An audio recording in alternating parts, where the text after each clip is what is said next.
அடர்ந்த பசுமை நிறைந்த அமைதியான ஒரு பெரிய காட்டுல ஒரு மகிழ்ச்சியான யானை கூட்டம் வாழ்ந்து வந்தது.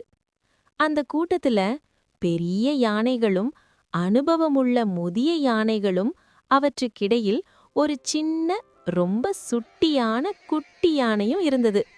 அந்த குட்டி யானை எப்போதும் விளையாட்டுதான்.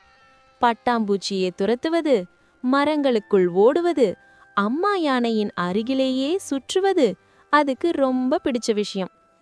ஒரு நாள் காலை யானை கூட்டம் எல்லாம் சேர்ந்து தண்ணீர் தேடி ஆழமான காட்டுக்குள் பயணம் செய்ய ஆரம்பித்தது. அந்த நேரத்துல ஒரு அழகான வண்ண பட்டாம்பூச்சியை பார்த்த குட்டி யானை அதை துரத்தி அம்மாவை கவனிக்காமல் மெதுவா மெதுவா தனியாக ஓடிவிட்டது. சிறிது நேரம் கழித்து குட்டி யானை நின்று சுற்றி பார்த்தது. யானை கூட்டம் எங்கும் இல்லை. அம்மா அம்மா என்று அழைத்தது. ஆனால் பதிலுக்கு கேட்டது காற்றின் சத்தம் மட்டும். குட்டி யானையின் கண்களில் கண்ணீர் வந்தது. காடு பெரியதாகவும் அமைதியாகவும் சற்று பயம் மூட்டுவதாகவும் இருந்தது.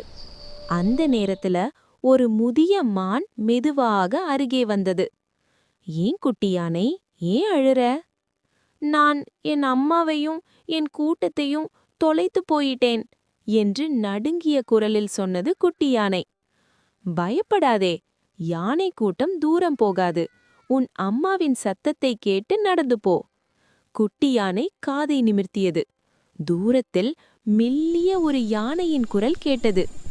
அது அம்மா சத்தமா? அது அந்த சத்தத்தை நோக்கி ஓடியது. வழியில் ஒரு வேகமான ஆறு வந்தது. குட்டி யானை தயங்கியது. அப்போ ஒரு முதலை தண்ணீரிலிருந்து தலை தூக்கிச் சொன்னது. பயப்படாதே குட்டி, நான் உதவி செய்றேன். முதலை தண்ணீரை மெதுவாக்க குட்டி யானை பாதுகாப்பாக ஆற்றை கடந்து சென்றது. அடுத்து ஒரு பெரிய மரம் பாதையை மறைத்திருந்தது. அங்கே ஒரு குரங்கு கூட்டம். வா குட்டி யானை, இந்த வழியா போ. குட்டி யானை மீண்டும் ஓடியது ஓடியது. அது அம்மா யானையின் குரல். குட்டி யானை ஓடி வந்து அம்மா யானையை கட்டிப்பிடித்தது. அம்மா யானை தன் தும்பிக்கையால் குட்டியை சுற்றி அன்பாக நெற்றியில் தடவி சொன்னது, என்னை விட்டு தனியா போகக்கூடாது. யானை கூட்டம் முழுவதும் குட்டி யானையை சுற்றி நின்றது. அந்த காட்டில் அந்த நாள் அன்பும் உதவியும் ஒரே குடும்பமாயிருந்தது. இந்த கதை சொல்லும் பாடம் ஒன்றுதான். தொலைந்தாலும் நம்பிக்கையை விடாதே.